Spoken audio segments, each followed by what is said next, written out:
માળિયા જે ગુજરાત રાજ્યના મોરબી જિલ્લામાં આવેલું એક ઐતિહાસિક રજવાડું છે, જેનો ઇતિહાસ 18મી સદીથી શરૂ થાય છે. માળિયા જે ભારતની આઝાદી પહેલાં એક નાનું રજવાડું હતું, જેમાં અનેક શાસકો દ્વારા શાસન કરવામાં આવ્યું હતું. જેથી આજના વિડીયોમાં આપણે માળિયા રજવાડાનો ઇતિહાસ જાણીશું. નમસ્કાર મિત્રો, તો સ્વાગત છે એક નવા વિડીયોમાં. સો ફ્રેન્ડ્સ, હું છું ધર્મેશ અને ધર્મેશ પટેલ યુટ્યુબ ચેનલમાં તમારું સ્વાગત છે. સો ફ્રેન્ડ્સ, આજના વિડીયોમાં આપણે માળિયા રજવાડાનો ઇતિહાસ જાણીશું. સો વિડીયોમાં છેલ્લે સુધી જોડાયેલા રહો. તો ચાલો વિડીયોને શરૂ કરીએ. મિત્રો, માળિયા ગુજરાતમાં આવેલું એક સમયનું ઐતિહાસિક રજવાડું છે, જેની સ્થાપના 18મી સદીમાં જાડેજા રાજપૂતો દ્વારા કરવામાં આવી હતી. તો મિત્રો, સૌપ્રથમ જાણીશું આપણે માળિયા રજવાડાની સ્થાપના કેવી રીતે થઈ અને કોના દ્વારા કરવામાં આવી. કાયોજી જાડેજા, જે મોરબી રજવાડાના સ્થાપક હતા, જેઓ એક ન્યાયી અને શક્તિશાળી શાસક હતા. તેમના શાસન હેઠળ મોરબી ખીલ્યું, પણ જ્યારે તેમના અવસાનનો સમય આવ્યો ત્યારે તેમના 6 પુત્રોમાં વારસો વહેંચવાનો પ્રશ્ન ઊભો થયો.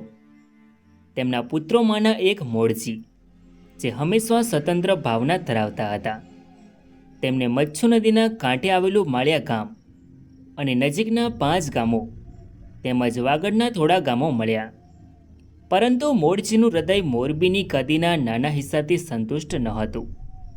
તેમના મનમાં પોતાની એક અલગ રાજ્ય સ્થાપવાનું સપનું હતું. ઈસવીસન 1734માં જ્યારે કાયોજીનું અવસાન થયું, ત્યારે મોરબીની ગાદી અલ્યોજીને મળી, જે મોળજીના મોટા ભાઈ હતા.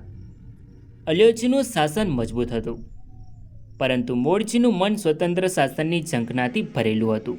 તેમણે સિંધના મિયાણા સમુદાયના લોકો, જેઓ નિર્ભય અને વફાદાર હતા, તેમને સિંધમાંથી પોતાના ગામ માળિયામાં વસવા માટે આમંત્રણ આપ્યું.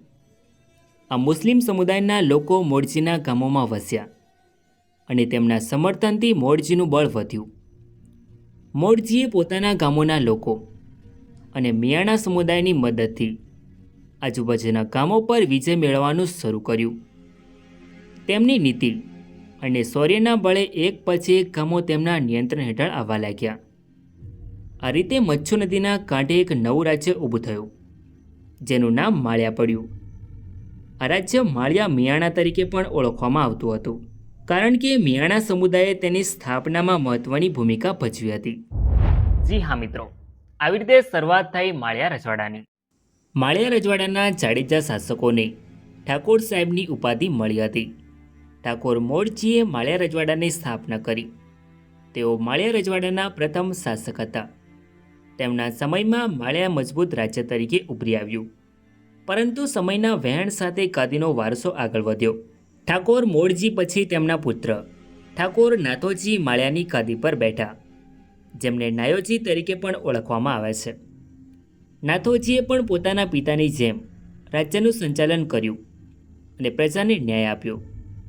નાથોજીના અવસાન બાદ તેમના 7 પુત્રોમાંથી એક કુમાર ભીમોજી ગાદી પર આવ્યા.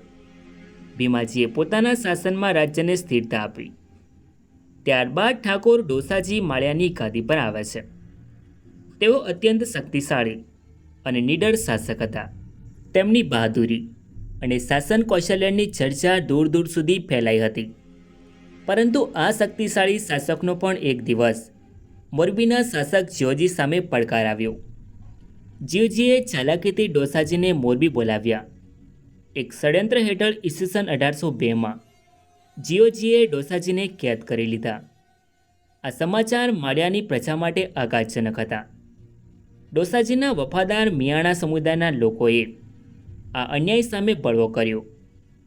તેઓ મોરબી પહોંચ્યા અને જીઓજીના શાસન સામે લડવા લાગ્યા. મિયાણા સમુદાયના લોકોએ ગામે ગામ લડત આપી અને તેમની બહાદુરીથી મોરબીના રાજ્યમાં હલચલ મચી ગઈ. આ ઘટનાઓની ગૂંજ દૂર દૂર સુધી પહોંચી.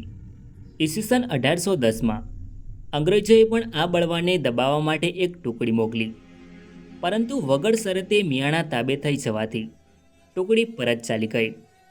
આ ઘટનાએ માળિયાના લોકોની બહાદુરી અને તેમના શાસક પ્રત્યેની વફાદારીને સમગ્ર વિસ્તારમાં પ્રસિદ્ધ કરી.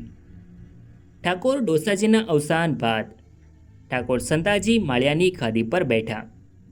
તેમણે પોતાના પૂર્વજોની વીરતા અને શાસનની ગરિમાને આગળ વધારી.